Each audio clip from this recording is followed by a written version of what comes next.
Siapa itu?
આજે આપણો અધિક માસનો 5મો દિવસ છે.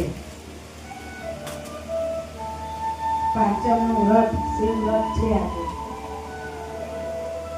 બધા મોડું ના કરશો ને જલ્દી આવો કે ભગવાન પાસે ટાઈમ કરાય. તો આજે આપણે ચાલુ કરીએ ગણપતિ શ્લોકથી. બોલો રાધા પુરુષોત્તમ દેવકી જય. કૃષ્ણ કનૈયા લાલ કી જય. વિઘ્નેશ્વરાય વરદાય સુરપ્રિયાય લંબોદરાય સકલાય જગત્પ્રિતાય નાગાનનાય સુતાય નવિભૂષિતાય ગૌરી સુતાય ગણનાથ્ય નમો નમસ્તે.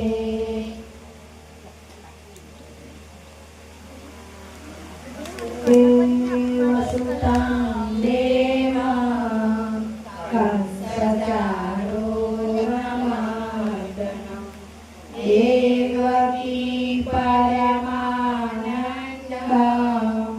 કૃષ્ણં વંદે જગદ્ગુરુ. ગુરુ બ્રહ્મા ગુરુ વિષ્ણુ ગુરુદેવો મહેશ્વર. ગુરુ સાક્ષાત પરબ્રહ્મ તસ્મૈ શ્રી ગુરવે નમઃ. બોલો રાધા પુરુષોત્તમ દેવકી જય. કૃષ્ણ કનૈયા લાલ કી જય. ઉપર પકડો તો અવાજ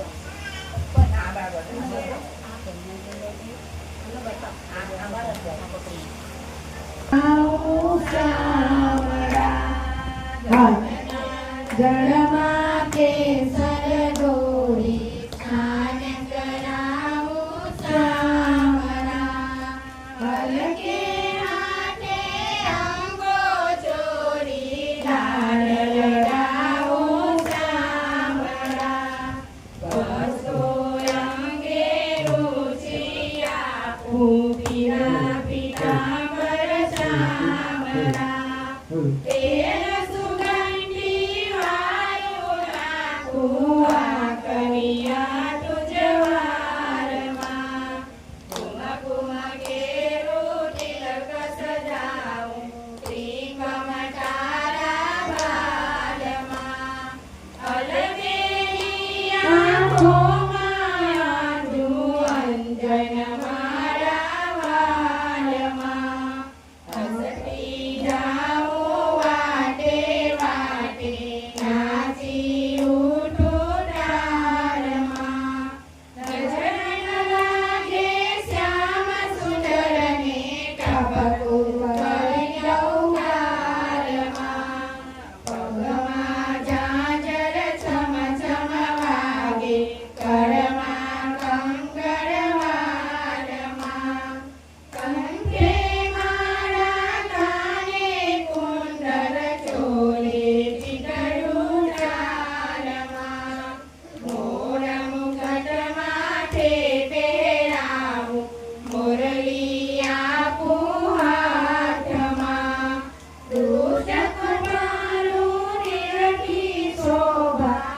ઘડી સગડી વાસના દૂધ કટોરી ભરીને આપું પીઓને મારા શ્યામળા ભક્ત મંડળની અરજી વાલા લેજો વેલા ધ્યાનમાં બ્રહ્મના જળમાં કેસર દોરી સ્નાન કરાવું સામરા હલકે હાથે અંગો ચોરી લાડ લગાવું શ્યામરા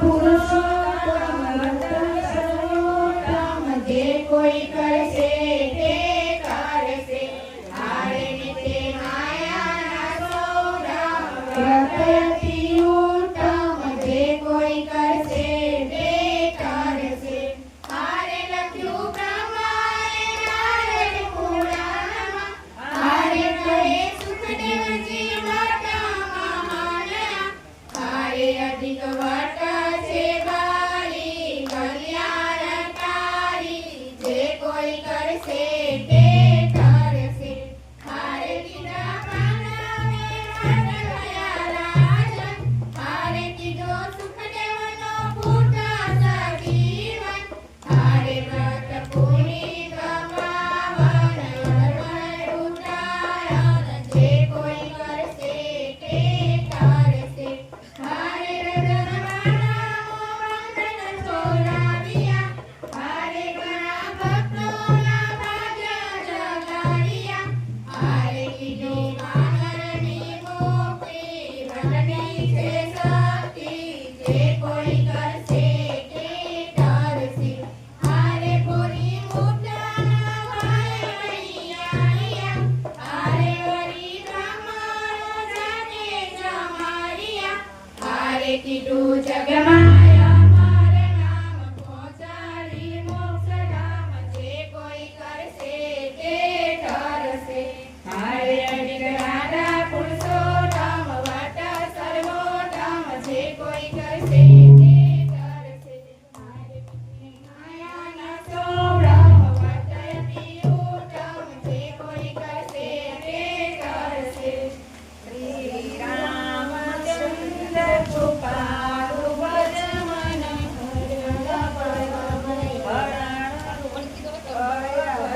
દારૂરમ નવ કંજમોદન કંજ મુખ કર કંજારૂરમ કંડર અગણિત અમિત છબિનવ નીલ નીરદ સુંદર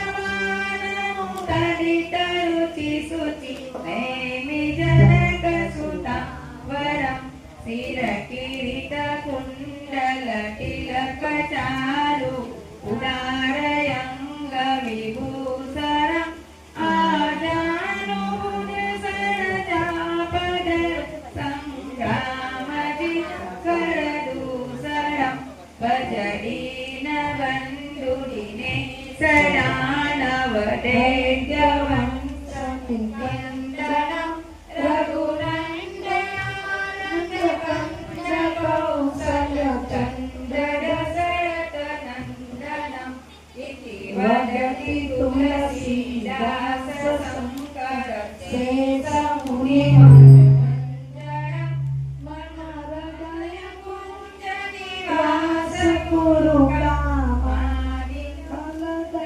ગંજનમ શ્રી રામચંદ્ર કૃપાલુ ભજ મન હર ભયદારુરમ નવ કંજમોદન કંજ મુખ કર કંજ પ્રભ કંજારુણમ બોલો રાધા પુરુષોત્તમ દેવ કી કૃષ્ણ કનૈયા લાલ કી જય જલારામ બાપા કી જય બળિયા દેવની જય આદ્ય શક્તિ રાંગલ માનત કી જય બહુચરા માત કી જય ભવાની માત કી જય ઓમ નમઃ પાર્વતી પતે હર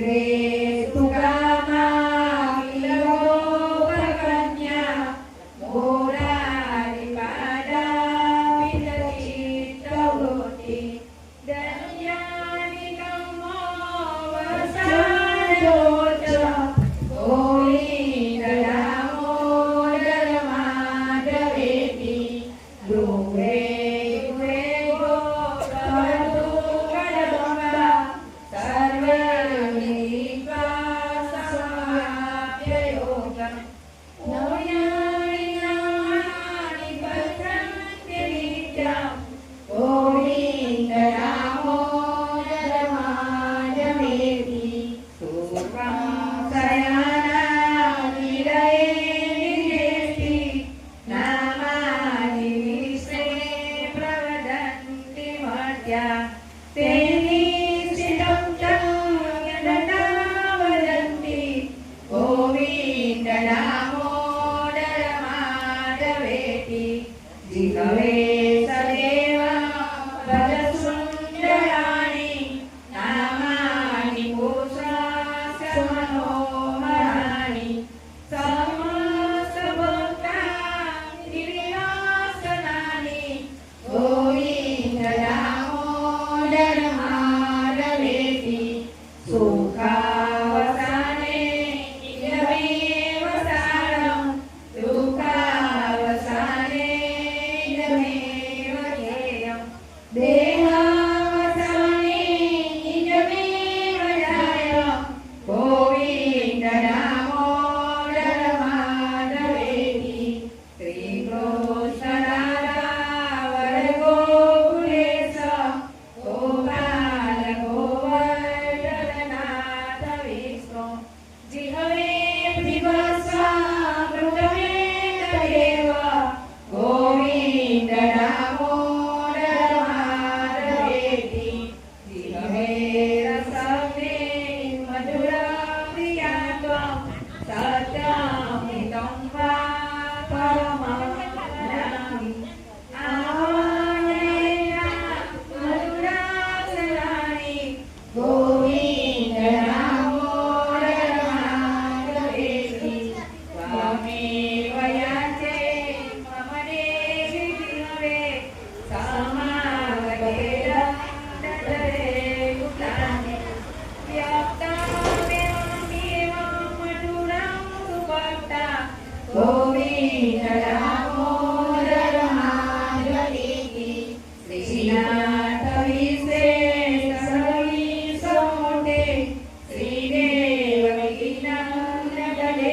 યશાસ્તુ જીવે વિકસ્વામૃતમે તદેવ ગોવિંદ નામો દરમાદવેતી ગોવિંદ મુકુંદ લક્ષ્મી પતે સર્વાસુદેવ જીવે વિભસ્વામૃતમેવ ગોવિંદ નામો દરમાદવેતી ગોવિંદ નામો દરમાદવેતી બોલો શ્રી કૃષ્ણ કનૈયા લાલ કી જય રાધા પુરુષોત્તમ દેવ કી જય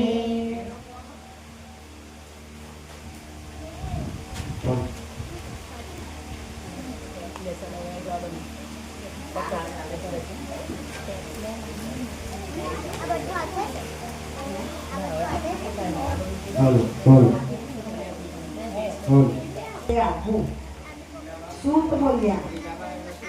તે પછી નારદ મુનિએ વિસ્મય થઈને વ્યાપક થઈ બ્રહ્માંડ શ્રેષ્ઠ મેઘાવીની પુત્રીનું એ અદ્ભુત વૃત્તાંત શ્રી નારાયણને પૂછ્યું. નારદ બોલ્યા,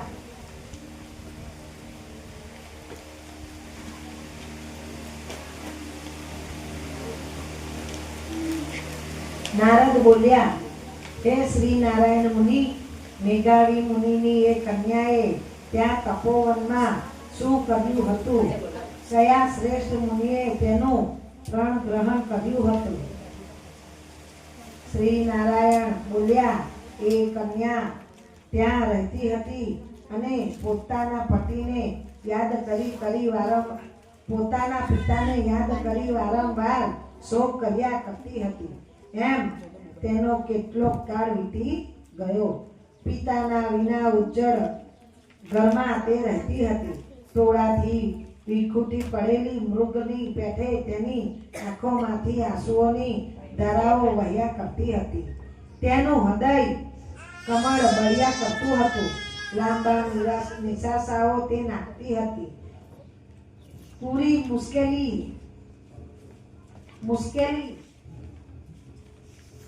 નાગની પેઠે તે ગરીબડી બની હતી. વિચારમાં તે રહ્યા કરતી હતી અને પોતાના દુઃખનો પાર તેને દેખાતો ન હતો. એવામાં અત્યંત ક્રોધિત મુનિ દુર્વાસા ભવિષ્યના બળથી પ્રેરણાઈને એ પાતાળ પેટવાળી કન્યા પાસે આવી ચડ્યા. એ ભગવાન દેવેચ્છાએ જ તે તપોવનમાં આવ્યા હતા. દુર્વાસાના પ્રભાવનું વર્ણન. તેમને માત્ર જોતા જ ઇન્દ્ર પણ ભયભીત થઈ જાય છે એવા તે દુર્વાસા મુનિ સાક્ષાત સદાશિવની પેઠે જટાના જોડથી ઢંકાયેલા રહે છે. શ્રી કૃષ્ણ યુધિષ્ઠિરને કહે છે કે હે રાજેન્દ્ર યુધિષ્ઠિર, તમારી માતા કુંતીએ બાળપણમાં જેમને સેવીને પ્રસન્ન કર્યા હતા અને અતિશય પૂજ્યમાં હતા, તેથી એ દુર્વાસાએ પ્રસન્ન થઈને દેવોનું આકર્ષણ કરનારી વિદ્યાને કુંતાજીને આપી હતી. હે રાજા, સર્વ દેવો જેને નમસ્કાર કરે છે એવા સાક્ષાત મનને પણ એ દુર્વાસા મુનિએ એક વેળા રૂકમણીની સાથે રથમાં જોડાયો હતો. દુર્વાસા સહિત એ રથને અમે બંને માર્ગમાં ખેંચી ચલાવી રહ્યા હતા. તે વખતે રૂકમણીને ઘણી સખત તરસ લાગવાથી તેમનું તાળવું તથા હોઠ સુકાવા લાગ્યા હતા.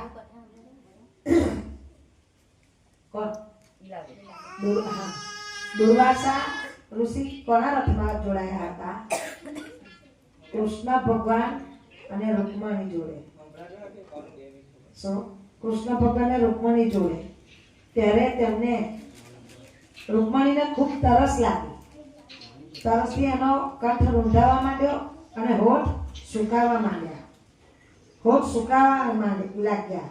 છતાં રૂકમણીએ દુર્વાસાની બીકથી પોતાની ખાટ ઉપર ખભા ઉપર રથનું ઘોસરી તો ઉપાડી જ હતી. છેવટે પાણીની ઘણી જ ઈચ્છાથી તેણીએ મને સૂચના કરી. કોને સૂચના કરી રૂકમણીએ? કૃષ્ણ ભગવાન.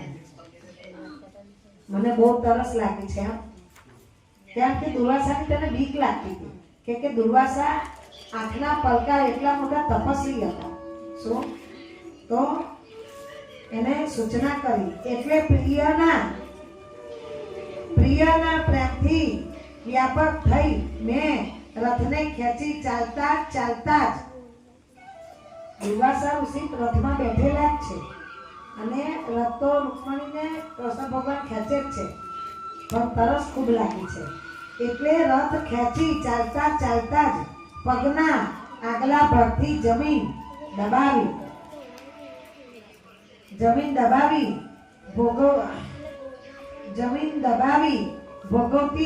ભગવતી નામની પાતાલ ગંગાને ત્યાં લાવ્યા.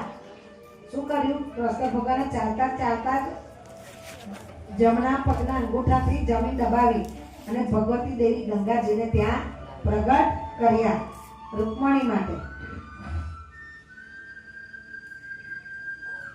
પાતાળ ગંગાને ત્યાં આની હતી. એ ગંગાએ છેક ઊંચે આવી જટલાથી રૂકમણીની તરસ શાંત થાય એટલા જ પાણીથી રૂકમણીની સખત તરસને શાંત કરી હતી. તે જોઈ એ મહારાજા તે જ ક્ષણે દુર્વાસાને દુર્વાસાને ક્રોધ આવ્યો. દુર્વાસા ઋષિને ક્રોધ આવ્યો.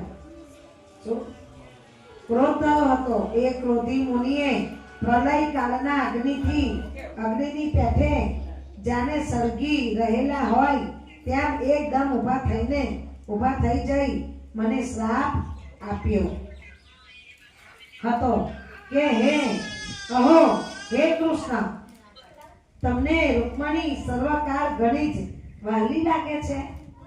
દુર્વાસા ઋષિ શું કહે છે? હું છું અને તમને મારા કરતા પણ વધારે રૂકમણી વાલી લાગે છે. કારણ કે તમે પ્રિયાના પ્રેમથી વ્યાપક બની મારું અપમાન કર્યું છે. શું કહે છે દુર્વાસા ઋષિ? તમે તમારી પ્રિયાના પ્રેમમાં વ્યાકુળ બનીને મારું અપમાન કર્યું છે, તેને પાણી આપ્યું છે અને પોતાનું મહાત્મ્ય બતાવ્યું છે. કે હું અત્યારે આટલો તપસ્વી ત્રિકાળ જ્ઞાની છું, તે છતાં તમે મારું ના જોઈને તમે તમારું મહાનતા પણ બતાવ્યું છે. માટે તમારા બંનેનો વિયોગ થજો. દુર્વાસા ઋષિએ કૃષ્ણ ભગવાનને શ્રાપ આપ્યો કે તમારા બંનેનો વિયોગ થજો. હે યુધિષ્ઠિર, એ જ તે દુર્વાસા શ્રેષ્ઠ મુનિ છે કે જે સાક્ષાત રુદ્ર દેવતા અંશથી ઉત્પન્ન થયા છે. બીજા કાળ રુદ્ર જેવા તે છે. અતિ ઋષિના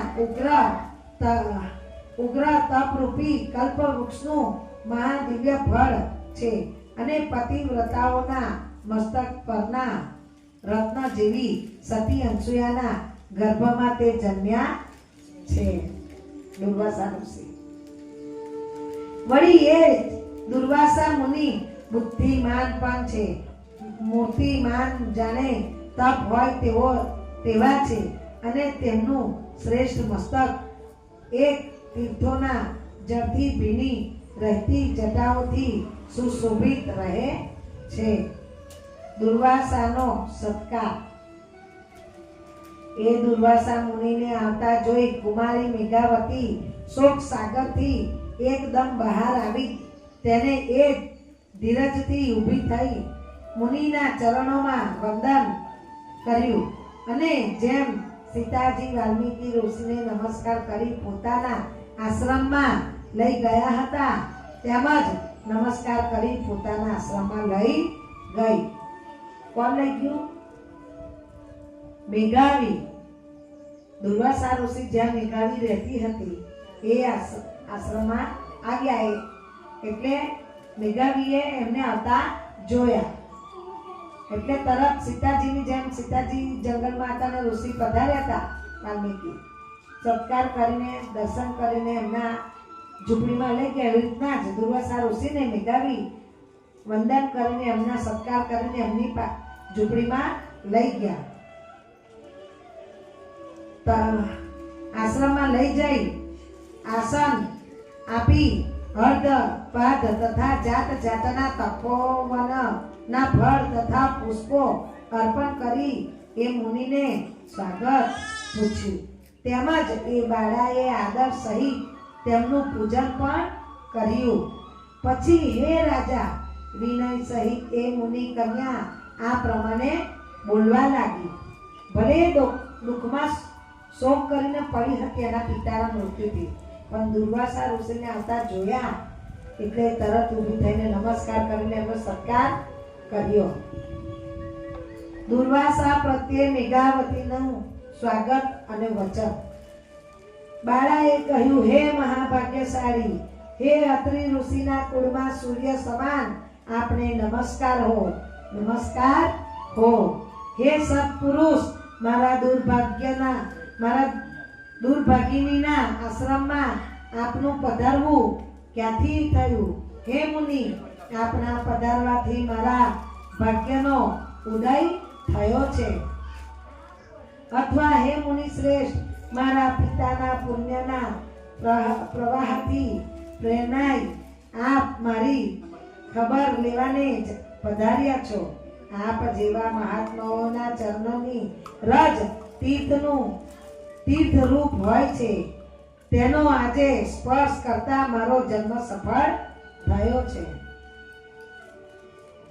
એમ કે છે કે તમારા જેવા ચરણોની રજ મળી જાય તો એ તીર્થ સમાન ગણાય છે અને આજે એ રજ મને મળતા મારો જન્મ સફળ થયો છે અને મારું વ્રત પણ સફળ થયું છે.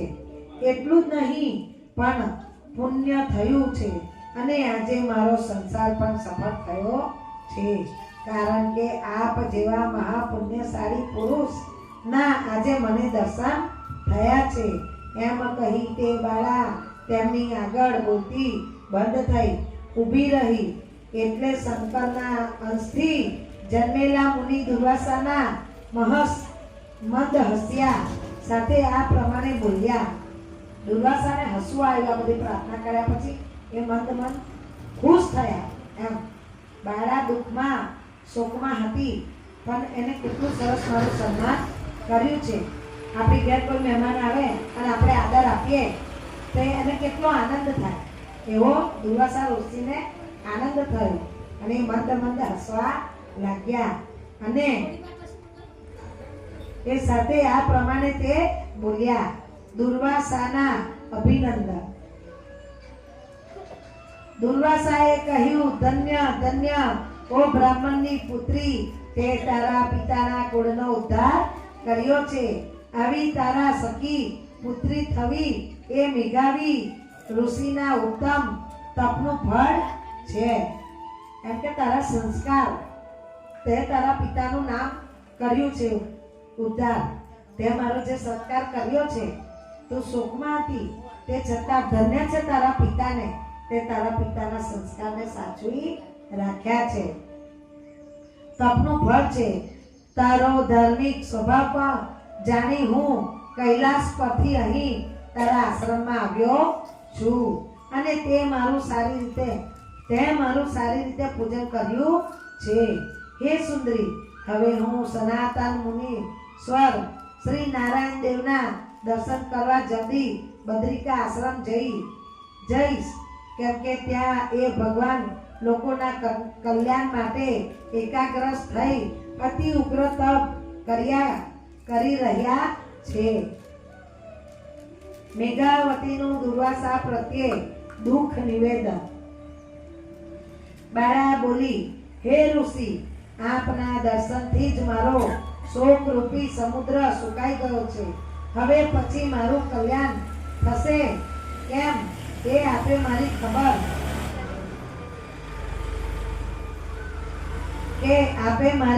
ખબર લીધી છે. હે મુનિ, મારા હૃદયમાં મોટી જ્વાળાઓ વાળો શોકરૂપી દાવાનળ ભળભળાટ સળગી રહ્યો છે.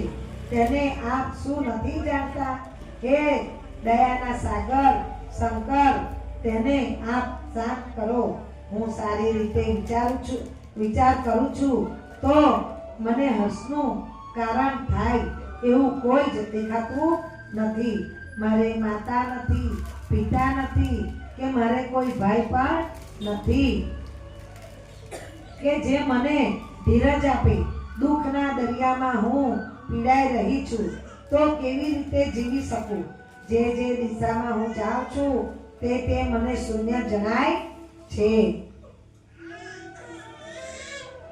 તો હે તપના ભંડાર, મારા દુઃખને દૂર કરનારો ઉપાય તમે જલ્દી કહો. મને પરણાવવા માટે કોઈ પણ પુરુષ મને ઈચ્છતો, મારી સાથે પરણવા માટે કોઈ પણ પુરુષ ઈચ્છતો નથી. આથી મારો વિવાહકાળ વીતી જતા હવે પછી હું શુદ્ર જાતિ હલકટ સ્ત્રી બની જઈશ કે શું, એવો મને મોટો ભય રહે છે. આ કારણથી મને ઊંઘ આવતી નથી. મને ખાવા ઉપરની ઈચ્છા પણ થતી નથી. હે બ્રાહ્મણ, હવે તો હું મરી જવાની જ ઈચ્છાવાળી થઈ છું અને એ જ મારો હવે નિશ્ચય થઈ ચૂક્યો છે. શું કે છે? મારો વિવાહકાળ વીતી ગયો છે, મારો વિવાહ થતો નથી. હજુ મારો વિવાહ નહીં થાય તો હું હલકટ જાતિમાં ગણાઈશ. આપણે કહીએ ને દીકરીના લગ્ન ના થાય તો દરેક માતાને ચિંતા થાય, દરેક માતા પિતાને. લોકો વાતો કરે, હે લોકો વાતો કરે અને કહે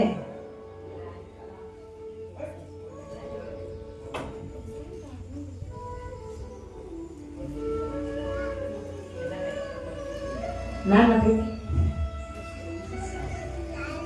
અને કહે કે મારી છોકરીનું થતું નથી એમ. એવી રીતના એ દુર્વાસાની ઋષિ પ્રાર્થના કરે છે. સુખદેવની પુત્રી દુર્વાસાને કહે છે, મેઘાવતીની પુત્રી મેઘાવતી કહે છે કે મારો વિવાહ કાળ વીતી ગયો છે, પણ હજુ મારો વિવાહ નહીં થાય તો હું હલકટ જાતિમાં ગણાઈશ.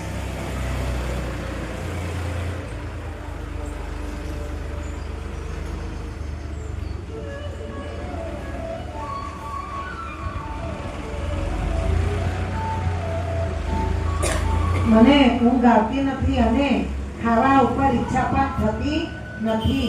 હે બ્રહ્મણ, હવે તો હું મરી જ જવાની ઈચ્છાવાળી થઈ છું અને એ જ મારો હવે નિશ્ચય થઈ ચૂક્યો છે. એમ કહી આંસુવાળા મુખે એ બાળા તેમની આગળ બોલતી બંધ પડી અને દુર્વાસા તેની દુઃખને દૂર કરવા તે વેળા વિચારમાં પડ્યા. શ્રી નારાયણ બોલ્યા, મુનિ કન્યા મેઘાવીનું વચન સાંભળી મહાતપસ્વી મુનીશ્વર દુર્વાએ વેદોનો વિચાર કરી અતિશય કૃપાથી એ બાળા સામે જોયું અને પછી સાર રૂપ કહી હિતકારી તેમને કહ્યું. દુર્વાસાનું તપોવનમાં આગમન નામનો અધ્યાય 9મો સમાપ્ત. બોલો રાધા પુરુષોત્તમ દેવ કી જય. કૃષ્ણ કનૈયા લાલ કી જય.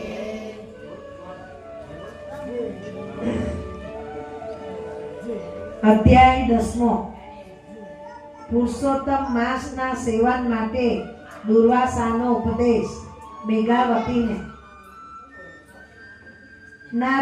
નારદે પૂછ્યું, મહા તેજસ્વી અને ઘણા જ ક્રોધી મુનિ દુર્વાસાએ વિચાર કર્યો પછી એ ઋષિ કન્યાને શું કહ્યું હતું તે હવે તપના ભંડાર તમે મને કહો. સૂત બોલ્યા, હે બ્રાહ્મણો, નારદનું વચન સાંભળી બદ્રીપતિ શ્રી નારાયણ સર્વને હિતકારી એવું દુર્વાસાનું ગુપ્ત વચન કહેવા લાગ્યા. શ્રી નારાયણ બોલ્યા, હે નારદ, મેઘાવી ઋષિની કન્યાનું દુઃખ દૂર કરવા માટે દયાળુ મુનિ દુર્વાસાએ તે વખતે જે કહ્યું હતું તે તમને હું કહું છું, તે તમે સાંભળો. દુર્વાસા બોલ્યા, હે સુંદરી, સાંભળ, આ હું તને જે કહું છું તે ગુપ્ત કરતા પણ અતિશય મહાગુપ્ત છે, કોઈને પણ કહેવા જેવું નથી, છતાં મેં તને કહેવાનો વિચાર કર્યો છે. હું તેનો વિસ્તાર કરીશ અને પછી ટૂંકમાં તને કહું છું. હે ઉત્તમ ભાગ્યશાળી, આજથી જે ત્રીજો મહિનો આવશે તે પુરુષોત્તમ માસ કહેવાશે. તેમાં કોઈ તીર્થ વિશે સ્નાન કરનારો મનુષ્ય બાળ હત્યાથી છૂટી જાય છે. હે સુંદરી, કાર્તિક વગેરે મહિનાઓ એ પુરુષોત્તમ માસ જેવો બીજો કોઈ મહિનો નથી. બધા મહિનાઓના તથા પખવાડિયાઓ અને બીજા જે કોઈ વર્ષો પર્વો છે તે પુરુષોત્તમ માસના 16મા ભાગની પણ તુલનામાં કરવામાં યોગ્ય નથી. એટલું જ નહીં, પણ વેદમાં કહેલા જે સાધનો છે તેઓ બધા જે પુરુષોત્તમ માસના 16મા ભાગની પણ સરખામણી કરવાને યોગ્ય થતા નથી.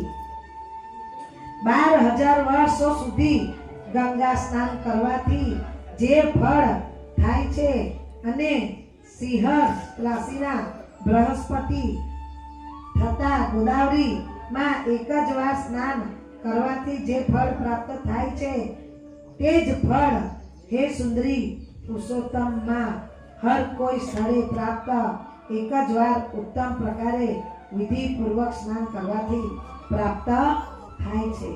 16,000 વર્ષ સુધીને તમે ગંગાજીમાં સ્નાન કરો તોય ફળ એટલું પ્રાપ્ત નથી થતું જેટલું પુરુષોત્તમ માસમાં.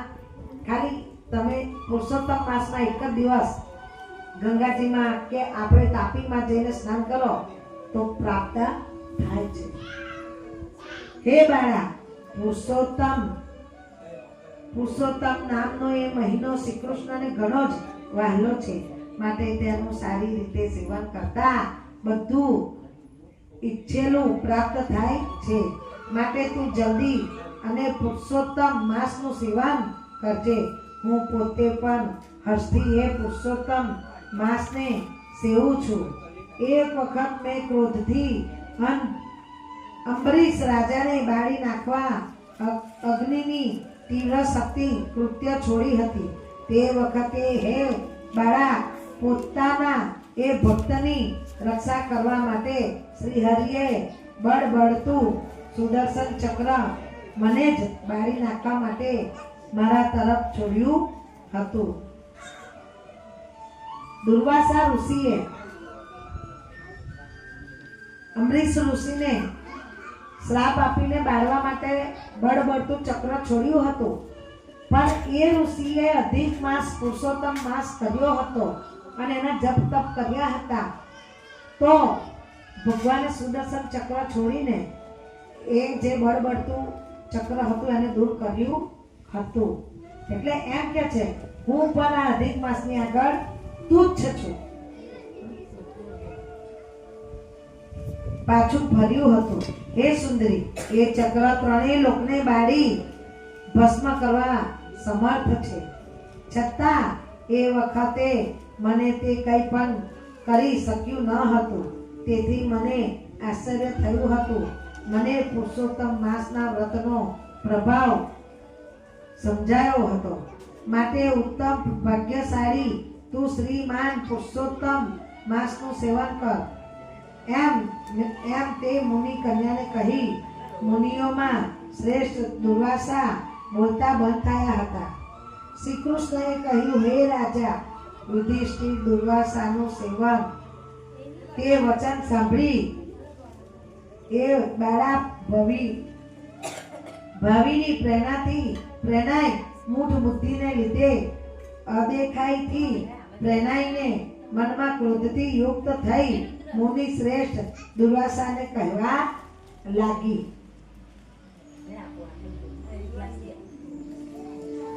પુરુષોત્તમ માસનું અપમાન મેઘાવતી કરે છે. બાળા બોલી, હે બ્રાહ્મણ, તમે જે કહ્યું તે મને ગમતું નથી. અધિક માસ મહિનો કરવાનો કયો તે મને ગમતો નથી. હે મુનિ માધવ, વગેરે મહિનાઓ કેવી રીતે નિષ્ફળપણાને પામ્યા છે. કાર્તિક માસને તમે હલકો કેમ કહો છો? કેમ કે એ મૂઢ બુદ્ધિની હતી મેઘાવતી.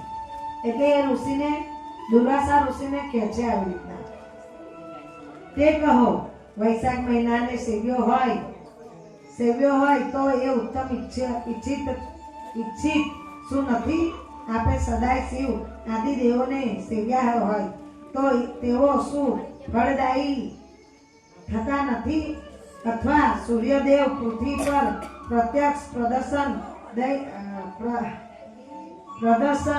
દઈ રહ્યા છે, એ શું ઈષ્ટ કામનાઓ નથી આપતા? અને જગદંબા દેવી શું એ ઈચ્છિત વસ્તુ નથી આપતા?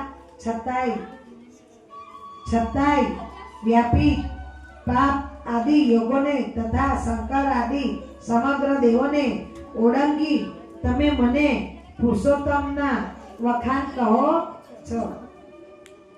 એવું કે છે શ્રાવણ માસ છે, ગણપતિ આવે, આપણે બધા શું નવરાત્ર, જગદંબા એ બધા ઈચ્છિત ફળ નથી આપતા, તો તમે કેમ મને પુરુષોત્તમ માસનું એ કરો છો? એમ તો એમ બોલતા તમને શરમ નથી આવતી?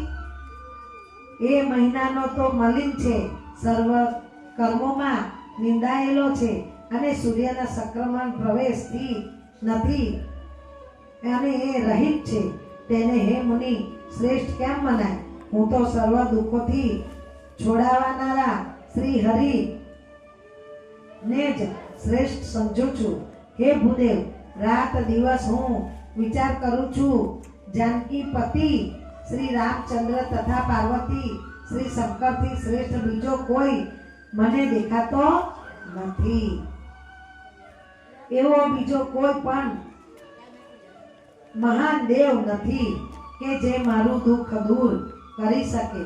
બ્રાહ્મણ શ્રેષ્ઠ મુનિ, તમે એ શ્રેષ્ઠ દેવોને ત્યાગી મળમાસ્તે કેમ વખાણ કરો છો?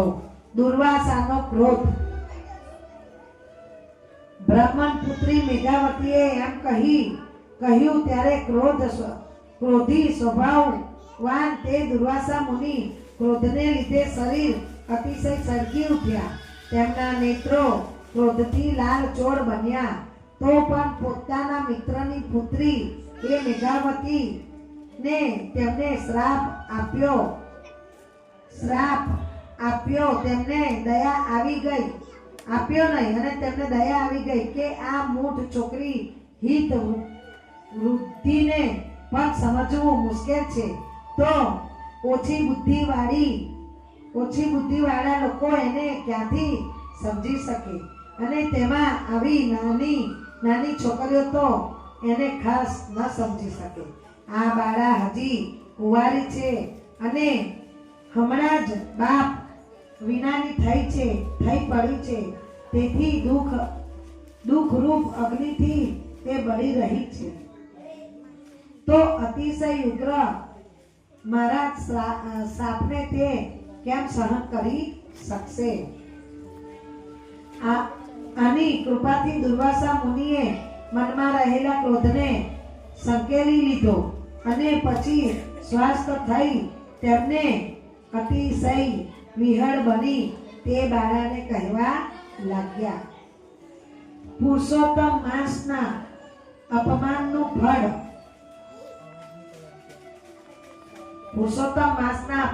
ફળ. દુર્વાસા બોલ્યા, હે બાળા, તું મારા મિત્રની પુત્રી છે, તેથી તારા પર મને કોઈ જાતનો ગુસ્સો નથી. ઓ ભાગ્યહીન છોકરી, તારા મનમાં જે ગમે તે તું કર. પણ હે બાળા, બીજું તું સાંભળ. તારું ભવિષ્ય કઈ ટૂંકમાં હું તને કહું છું. તે પુરુષોત્તમ માસનો અનાદર કર્યો છે, તેનું ફળ આ જન્મમાં કે બીજા જન્મમાં અવશ્ય તને મળશે જ. બસ હવે હું નારાયણના બદ્રિકા આશ્રમમાં જાઉં છું. હે ભયભીત થયેલી છોકરી, તારા પિતા મારા મિત્ર હતા, એ કારણે મેં તને શ્રાપ આપ્યો નથી. પરંતુ બાળપણને લીધે હિત અહિતને કે શુભ અશુભ બંને તું સમજતી નથી. એ યાદ રાખજે, તારું કલ્યાણ થાય. મારો સમય નિષ્ફળ ન જવો જોઈએ. માટે હવે હું જાઉં છું. શુભ કે અશુભ જે કંઈ થવાનું હોય છે તે કોઈ પણ ટાળી શકતું નથી. પણ એ તો અવશ્ય થઈને જ રહે છે. શંકરના આરાધન માટે મેઘાવતીનો નિશ્ચય. શંકર ભગવાનનું આરાધન કરશે. શ્રી કૃષ્ણ બોલ્યા, એમ કહી તમો ગુણી છતાં તપસ્વી એ દુર્વાસા મુનિ તરત જ જતા રહ્યા અને તે જ ક્ષણે એ મુનિ રૂપી કન્યા પુરુષોત્તમ માસનું અપમાન કરવાથી ઝાંખી પડી ગઈ. તેને ઘણો લાંબો કાળ ખૂબ વિચાર કર્યો. પછી નક્કી કર્યું કે હું તપસ્યા કરીશ, દેવોના ઈશ્વર પાર્વતી શંકરનું આરાધન કરીશ, કેમ કે એ ભગવાન તત્કાળ ફળ આપનારા છે. હે રાજા યુધિષ્ઠિર, મનથી એવો નિશ્ચય કરી મેઘાવતી તે પુત્રીએ પોતાના આશ્રમમાં જ રહી આકરું તપ કરવાની ઈચ્છા કરી, પણ અધિક માસ કરવાની ઈચ્છા ના કરી. સૂત બોલ્યા, ઋષિ કન્યા મેઘાવતીએ મહાબળવાન મુનિ દુર્વાસાના વચનોની એમ ઘણી જ નિંદા કરી હતી. પછી પોતાના આશ્રમમાં જ રહી શંકરનું સેવન કરવા માંડ્યું હતું. જો કે લક્ષ્મીપતિ વિષ્ણુ ભગવાન ઘણું મોટું ફળ આપનાર છે અને સાવિત્રીના પતિ બ્રહ્મા પણ તેવા જ છે, છતાં તે કુમારીએ તે બંને દેવોને તે વેળા ત્યાગ્યા હતા. કુમારીએ કરેલા શિવ આરાધના નામનો અધ્યાય 10મો સમાપ્ત. બોલો રાધા પુરુષોત્તમ દેવ કી જય, કૃષ્ણ કનૈયા લાલ કી જય, જલારામ બાપાની જય.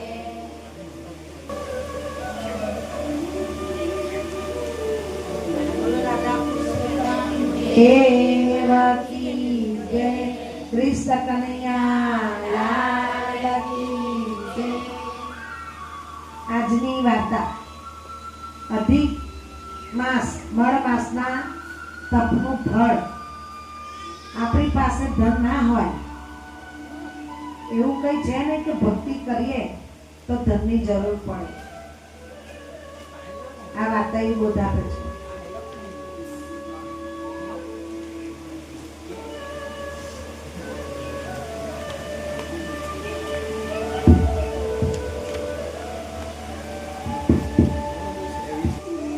એક ગામ હતું. એ ગામમાં એક સુનાર રહેતી હતી. એનું કોઈ જ નહીં, જેમ મેઘાવતી કોઈ નહોતું અને એના લગ્ન પણ નતા થતા. એમાં સુનાર પણ એકલી જ હતી. એ પ્રભુ ભક્તિ કરે અને એનું ઘરનું કામ કરે, એને પોસાય એ રીતના એનો આ ઘર પેલું ઘર કામ કરે ને ખાય. રોજ રોજિંદી જિંદગીમાં કોઈને જરૂર પડે તો જાય, કોઈ માજી હોય આ હોય એ રીતના એમની સેવા કરે. સમય જતા એ થોડી વૃદ્ધ થવા માંડી. વૃદ્ધ થવા માંડી એટલે એને એમ થયું કે મારી પાસે પૈસો તો છે નહીં, તો હું હજુ વધારે ઘરડી થઈશ અને હું મરણ પથારી આવીશ ને માંગી પડી તો હું શું કરીશ? તો મારે એવું શું કરવું જોઈએ કે હું હાલતી ચાલતી ભગવાન મને લઈ લે, મને પથારીમાં ભગવાન રાખે નહીં. કેમ કે મારી પાસે તો નથી ધન કે નથી દોલત. એ તો પ્રભુ ભક્તિ કરે છે અને એનું ગુજારણ કરે છે. એવામાં આવ્યો મળ માસ, અધિક માસ આવ્યો એટલે કથા સાંભળવા જાય છે. હા, કથા સાંભળવા જાય છે. ગામમાં એક મહારાજ આવ્યા હોય છે. એ કહે છે કે ભાઈ હવે 3 દિવસ પછી અધિક માસ બેસવાનો છે, તો કથા બેસવાની છે, તો તમે બધા સાંભળવા આવજો. તો એને વળી આમ થયું કે લાઈને હું પૂછું કે અધિક માસ એટલે શું, પુરુષોત્તમ માસ એટલે શું? એટલે મહારાજ પાસે જઈ અને પૂછવા લાગી. વંદન કરે પહેલા તો મહારાજને જય શ્રી કૃષ્ણ કહે કે મહારાજ આ પુરુષોત્તમ માસ એ કયો મહિનો? 12 મહિનાના 12 મહિના આવે છે, પણ પુરુષોત્તમ માસ તો મહારાજે કહ્યું કે દર 3જે વર્ષે 13 મહિના આવે. એને મળ માસ તરીકે પણ ઓળખાય અને પુરુષોત્તમ માસ તરીકે પણ ઓળખાય. તો કે એમાં શું કરવાનું? તો કે એમાં ભગવાનની પૂજા કરવાની, કથા સાંભળવાની, દાન દક્ષિણા આપવાની, સીધું આપવાનું, આવું બધું કરવાનું. કે ગમે તે ઉપવાસ કરો, શ્રાવણ મહિનો કરો, ગણપતિના ઉપવાસ કરો, પણ મળ માસ તમને તત્કાળ, પુરુષોત્તમ માસ તમને તત્કાળ એનું ફળ આપે છે. એટલે એ બોલી કે મહારાજ મારી પાસે તો નથી ધન કે નથી દોલત, તો હું શું કરીશ? તો કે એવું જરૂરી નથી કે ધન દોલત જોઈએ. મનની પૂજા, તમારા મનથી ગુપ્ત સેવા એ પણ તમે કરો તો એનું તમને 4 ગણું અશ્વયજ્ઞ યજ્ઞ કર્યા હોય એનું તમને ફળ પ્રાપ્ત થાય છે એમ કહ્યું. એટલે એને તો પૂછ્યું કે એ કઈ રીતના? કે તમે કોઈ ગરડાની સેવા કરો, કોઈને જઈને એનું કામ કરી આલો, આવી રીતના તમે એવી સેવા પણ કરી શકો. પૈસા હોવા જરૂરી નથી, જે તમારી પાસે હોય એ કરવાનું. એટલે એને તો નક્કી કર્યું. પુરુષોત્તમ માસ ચાલુ થયો, રોજ નદી નહાવા જાય, કાઠાકોરની વાર્તા સાંભળે, પગે લાગે, દેવ દર્શન જાય, અને પછી એવું કરતા કરતા એ બધાની સેવા કરે. એવામાં થયું એવું કે એક દિવસે પુરુષોત્તમ ભગવાન માટે ઘણા ફૂલ અને તુલસી લેવા માટે દૂર જરા જંગલમાં ગયો. તો એને જોયું એક જંગલમાં એક ઝૂંપડી હતી. ત્યાં ઝૂંપડી કોની હશે? કેવા સરસ ચારે બાજુ ફૂલ છે, લાઈને હું તોડી લઉં. એટલે એને બધા ફૂલ તોડીને ઘરે જઈને હાર બનાવ્યા ભગવાન માટે, તુલસીનો હાર બનાવ્યો. એ જ્યાં કથા સાંભળવા જાય ત્યાં ભગવાનને પહેરાયા, પુરુષોત્તમ ભગવાનને, અને સેવા પાઠ કરી. પછી એને વિચાર આવ્યો કે એ કોનું વન હશે, ત્યાં ઝૂંપડી કોની હશે, મારે જોવું જોઈએ. એટલે એક દિવસે સાંજના ટાઈમે ફરતી એ બાજુ ગઈ તો એને ત્યાં એક ઋષિ દેખાયા. ઋષિ જોયા એને, એટલે ઋષિને પ્રણામ કર્યા અને ઋષિ મુનિને કહ્યું કે દીકરા તું આ બાજુ? કે આજે સવારે હું તમારા બાગમાંથી ફૂલ લઈ ગઈ હતી. કે સારું દીકરા, કઈ વાંધો નહીં. પછી એ તો વાર્તાલાપ કરીને ઘરે ગઈ અને પછી બીજે દિવસથી ફૂલ લેવાનું એને બંધ કર્યું. અને પછી શું કરે, રોજ સવારે વહેલી ઋષિ જેવા જાય ને નદીએ નહાવા, એટલે ઋષિ જેવા જાય એવું એ બધું સાફ આગળ પાછળનું બધું વાર ગોળ કરી કાઢે, ઋષિની ઝૂંપડી સાફ કરી નાખે, પાણી છાંટી દે, એવું બધું એ સેવા કરવા માંડી. અને ઋષિના આવતા પહેલા એ જતી રહી. ઋષિ તો આયા એટલે ઋષિએ જોયું કે આ બધું આજે બહુ ચોખ્ખું છે ને, અહીંયા મારી જગ્યાએ પાણી પણ છાંટેલું છે મારી ઝૂંપડીમાં, આ કોને કરવું છે? કઈ નહીં ભગવાન, જેને કર્યું હોય તેને તમે આશીર્વાદ આપજો. આજે મારે આ કરવાનું નથી, એટલે ભગવાનની પૂજા વધારે થશે એમ કહીને તો ભગવાન પાસે જપ તપ કરવા બેસી ગયા.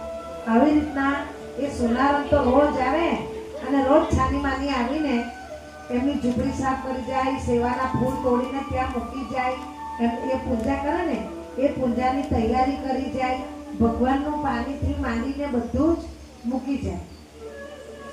ઋષિ કે આ કોણ હશે, કોણ આવતું હશે? હવે એમને તો આ સોનારમનો વિચાર જ ના આવે. એ તો એક દિવસ ફૂલ તોડીને જોઈ જતી રહી. આમ કરતા કરતા એમને જોયું એક દિવસ કે મારા હંતાઈ જોવું પડશે. તો ઋષિ મુનિ એક દિવસ ઝૂંપડીની પાછળ સંતાઈ ગયા ઝાડ પાછળ. એટલે એ કન્યા સવારમાં જેવા એમ ઋષિ જેવા ટાઈમ થયો એ ટાઈમે ઋષિ તો સંતાઈ ગયા ઝાડ પાછળ આવી. એટલે આખું બધું આમનું એ જે ઋષિ મુનિનો આશ્રમ હતો આખો સાફ કર્યો, બધે પાણી છાંટ્યું, ઝૂંપડીમાં પાણી છાંટ્યું, ભગવાનનું પાણી મૂક્યું, ભગવાનના ફૂલ તોડીને મૂકી દીધા, ઋષિનું આસન બાસન બધું એને મૂકી દીધું. એટલે પછી એ જવાની તૈયારી કરતી હતી એટલે એ ઋષિ આવ્યા અને કે દીકરા તું રોજ મારી ઝૂંપડીને આ બધું કામ કરી જાય છે. એને પ્રણામ કરવાનું કહ્યું. હા. કે પણ બેટા તું શું કરવા બધું કરી જાય છે? કે હું અધિક માસની કથા સાંભળવા માટે જાઉં છું. તો એ બ્રહ્મને કહ્યું હતું કે આપણી પાસે પૈસા હોવા જરૂરી નથી, તમે કોઈનું કામ કરીને અધિક માસની અંદર કોઈનું કામ કરીને પણ અધિક માસ કરો ને તો એમને તમને એ અધિક માસ તમને 100 એક દિવસનો અધિક માસનો એક દિવસ 100 યજ્ઞ કર્યો હોય એનું ફળ પ્રાપ્ત થાય છે એમ કહ્યું. એ તો પછી ઋષિને પ્રણામ કરાય કે કઈ નહીં દીકરા, કાલથી તું આવજે કરજો. કે સારું. પછી તો એ ઋષિ જાય એટલે આવી જાય ટાઈમે આમ જેમ સેવા કરે એમ કરે. એવું કરતા કરતા અધિક માસ પૂરો થયો એટલે તો જેમ નદી નહીને આવે ઋષિનું આશ્રમ સાફ કર્યું, ઋષિને પગે લાગી અને કહ્યું કે આજથી મારું અધિક માસનું વ્રત પૂરું થયું છે. તો ઋષિને પૂછે છે તો શું મને એનું ફળ મળ્યું હશે? મેં 30 આખો મહિનો ઉપવાસ કર્યો છે, તો મને તો 30 યજ્ઞ કર્યા હોય એનું ફળ મળ્યું હશે ને? એમ કહે ઋષિ કે બેટા શ્રદ્ધા હોવી જોઈએ, શ્રદ્ધા રાખજે તો તને મળ્યું જ છે એવું સમજવાનું. એટલે એ તો ઋષિને પગે લાગીને જતી રહે. પછી એમ રોજ એ ઋષિનું કામ કરવા આવતી, એમ કે મારો જન્મારો સુધારો, મારું ઘડપણ સુધારો એમ કરે. પછી એવામાં બન્યું એવું કે ગામની અંદર જે રાજા હતા ને એનો દીકરો 15-16 વર્ષનો, તે એને કયા ભવનું પૂર્વજન્મનું પાપ શ્રાપ આપ્યો હશે. એમ કે તું કોઈ ઋષિનું અપમાન કર્યું હશે તો એને શ્રાપ આપ્યો હશે કે તે મારું અપમાન કર્યું છે તો તું તારા આગલા જન્મમાં તારું આખું શરીર બળ્યા જ કરે, તું ગમે તેટલી દવા કરાવ, ગમે તે કર, પણ તારું શરીર બળ્યા જ કરે, તને સંતોષ થાય નહીં, એવો શ્રાપ આપ્યો હશે. તે રાજાના દીકરાને કેટલા ડોક્ટરો આવે, કેટલા વૈદ્યો આવે, એને આખો દિવસ એસી પંખા બધા નોકર ચાકરો પંખા રાખે, પાણીનું ગાડલું, પણ એને એ જે બળબડાટ હતી તેને શાંત જ ના થાય. કેટલા વૈદ્યો બોલાયા, જેને જયથી કહ્યું તેથી ડોક્ટરો બોલાયા, પણ એની એ બળતરા જાય જ નહીં. છેવટે થાક્યા એટલે એમને ખબર પડી કે ગામની બહાર એક ઋષિ રહે છે, હવે એમને બોલાવો અને એમને બોલાવીને પૂછો. ત્યારે એ ઋષિ આવ્યા અને જોયું, કેમ કે રાણીએ અને રાજાએ બંનેને નમસ્કાર કરીને કહ્યું કે હે ઋષિ મુનિ, આ મારું કયા જન્મનું પાપ હશે કે મારા દીકરાને આવું આ જ્વાળામુખીની જેમ શરીર બળ્યા કરતું છે, તો તમે હવે આનું કોઈ નિવારણ બતાવો, અમે થાકી ગયા છે, મારા છોકરાનું દુઃખ અમારાથી જોવાતું નથી. ત્યારે ઋષિએ એવું કહ્યું કે જેને પણ કોઈએ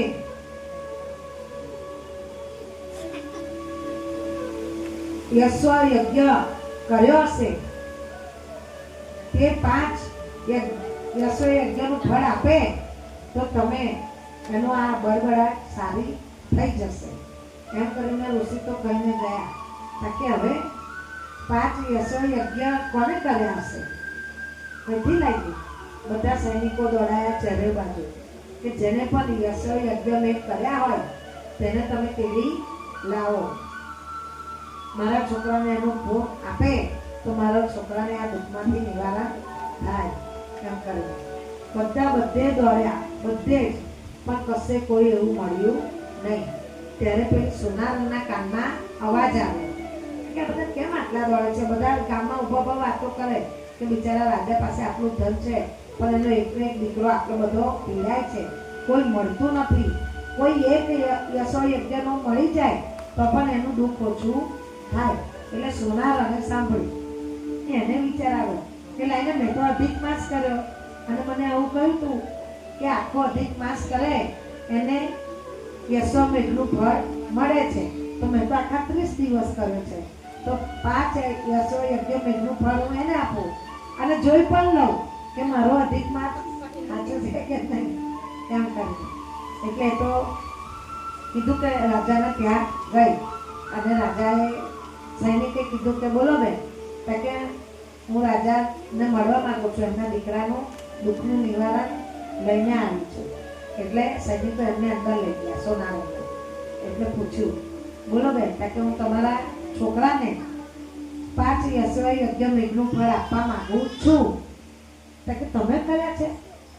એક યજ્ઞ કોઈથી થતો નથી યજ્ઞ, તમે તો ગરીબ દરિદ્રતા વાળા છો, તમે 5 કર્યા કઈથી? કે હું આપું છું ને, મેં નહીં કર્યા તો તમારો દીકરો સારો નહીં થાય. એમ કરીને રાજાને કહે છે, તો રાણી અને રાજા બંને પગે લાગીને કહે છે કે આટલું બધું તો કર્યું, ઋષિ આયા, મુનિ આયા, વૈદ્ય આયા, ડોક્ટરો આવ્યા, કોઈ દીકરાને હાર ના થયું, તો કઈ નહીં, આ ભલે ગરીબ છે એ આપે મારા છોકરાને, એને કર્યું હશે ને આપે અને સારો થાય તો માનવા નું. એટલે એને તો હાથમાં એમ કે જળ ચોખ્ખું લઈ આવો, એટલે જળ મંગાવ્યું.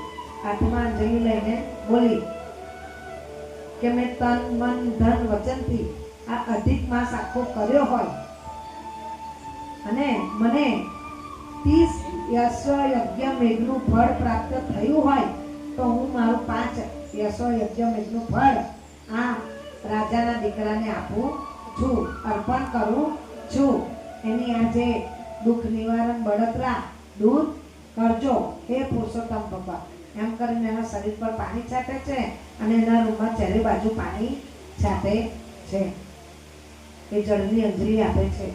એટલે એ જળની અંજલિ આપતા જ એ જે રાજાના દીકરાનું શરીર લાલ ચોળ હતું તે આપણા જેવું થઈ ગયું અને તરત હર્ષભેર ઊભો થઈને સોનારણના પગમાં પડી ગયો કે તમે મારી બળતરા દૂર કરી, મારા શરીરમાં અગ્નિના ભભૂકા ભડકતા હતા, એ ધન્ય છો તમે, હું તમને પગે લાગુ છું.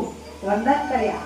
દીકરાને આટલો ખુશ જોઈને રાજા રાણી પણ બહુ ખુશ થઈ ગયા કે મારો છોકરો વ્યાકુળ થઈને પડી રહેતો હતો, રડતો તો અમારી આગળ, અમે એનું દુઃખ દૂર કરી શકતા નતા.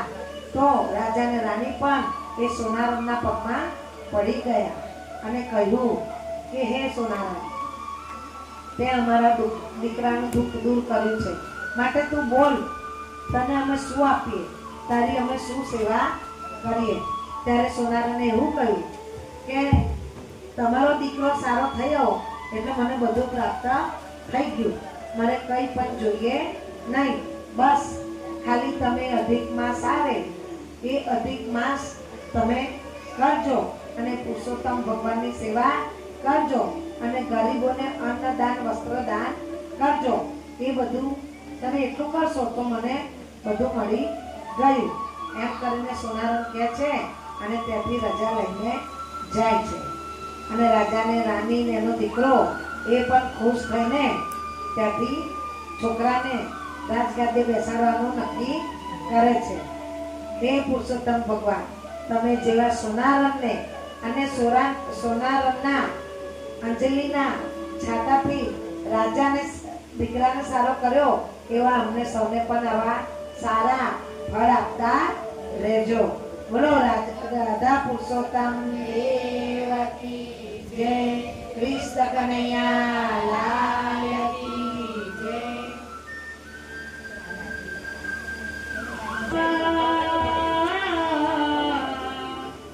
ઓમ શ્રી વેંકટાય નમઃ. ઓમ શ્રી ગોવિંદાય નમઃ. ઓમ શ્રી વાસુદેવાય નમઃ. ઓમ શ્રી નારાયણાય નમઃ. શ્રી કૃષ્ણ કનૈયા લાલ કી જય. કાનોરાને કેજો કોઈ દી ગોકુળમાં આવે, રાત દિવસ તારી યાદ સતાવે. કાનોરાને જય કેજો ગોકુળમાં આવે, રાત દિવસ તારી યાદ સતાવે. ખાવું ના ભાવે મુજને, પીવું ના ભાવે, રાત દિવસ તારી યાદ સતાવે. ખાવું ના ભાવે મને, પીવું ના ભાવે, રાત દિવસ તારી યાદ સતાવે. જગતીને જાગું ત્યારે નીંદ ના આવે, જગતીને જાગું ત્યારે નીંદ ના આવે.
કથા સાંભળવા આવો છો માણસના નહીં ઈશ્વરના થઈને રહેજો.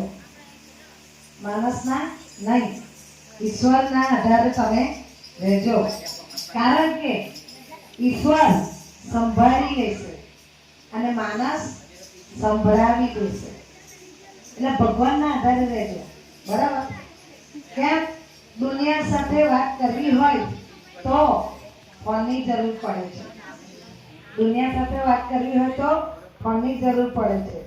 અને પ્રભુ સાથે વાત કરવી હોય તો મનની જરૂર પડે છે. પ્રભુ સાથે વાત કરવી હોય તો મનની જરૂર પડે છે. ફોન દ્વારા વાત કરતી વખતે દિલ ફાટે છે.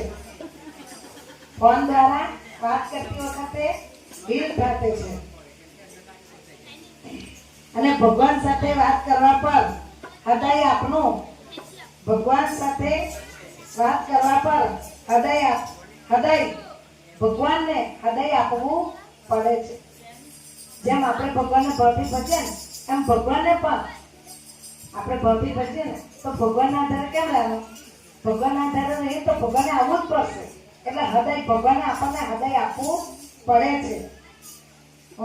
માયાનો પ્રેમ વિખરાઈ જશે. માયાનો પ્રેમ વિખરાઈ જશે અને ભગવાનનો પ્રેમ જળહળી જશે. એટલે જ કહે છે કે ભગવાનના આધારે તમે રહેજો.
પુરુષોત્તમ મહિનાની આરતી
Sada